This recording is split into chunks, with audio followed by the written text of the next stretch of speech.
এখন কিন্তু খুবই হালকা হালকা ঠান্ডা পড়ে গেছে গাইস। এখন কিন্তু একটা কুইটা বিধি নাইতেছে। তো হ্যালো এভরিওয়ান, তোমরা সবাই কিরকম আছো? আশা করি সবাই ভালো আছে, আর আমিও ভালো আছি। আমি তো গেছিলাম নগাঁও, এখন তো আয় পড়ছে মিলামডিং, মানে শ্বশুরবাড়িতে। আইসি হইলো শনিবারে। তো দেখলাই তোমরা বিছনা গুছিতেছি আর অল্প কুইরামি কুইরামি করতেছি, মানে এখন যেহেতু ঠান্ডা দিন, মানে হালকা হালকা পড়ে গেছে, তো তখন ঘুম থেকে উঠতে উঠতে মানে আলসি আলসি ভাব এরকম আর কি, আর ঘুমোতে যাই হোক। দেখো ঘরটার গুছাইয়া, ঘরটা ঝাড়ু দিয়া এখন ঘরটা মুছামুছি করেছি।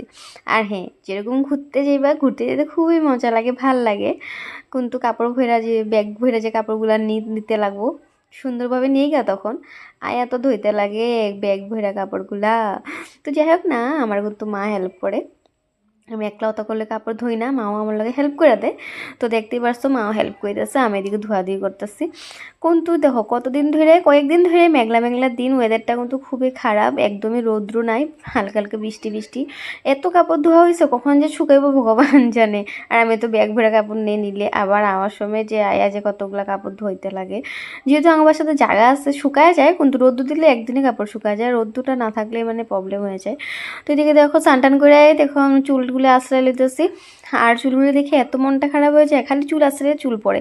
এত চুল পড়তে পড়তে দেখো চুলগুলো কত পাতলা লাগে, সত্যি আমার চুলগুলোতে একদমই নজর লেগে গেছে গা। আর যেহেতু স্মুদিংও করা হয়েছিল, তো চুলগুলো একদমই খারাপ হয়ে গেছে গা। তো এদিকে দেখো বড়মাসে আনছিল মাছ আর মাংস, যেহেতু আজকে সানডে। তো যেহেতু মার কার্তিক মাস নিয়ম মাস, মা তো নিরামিষ খেতেছে, তো বড় মাসে কিন্তু খুবই আমার হেল্প করে দেয় রান্নাবাড়িতে। দেখো এদিকে মাছ ভাজাচ্ছি, দেখো মাছের মাথা দিয়ে আমি লাউ দিয়ে বানিয়েছিলাম, আর হইলো মাছের তেল বানিয়েছিলাম, আর বড় মাসে বানিয়েছিলাম মাংস। হ্যাঁ, প্রায় মাংসটা বানায় তোমরা দেখতেই পারো। তো আজকে ভিডিও এখানে নিতে ভালো লাগলে লাইক কমেন্ট শেয়ার করে দিও। টাটা।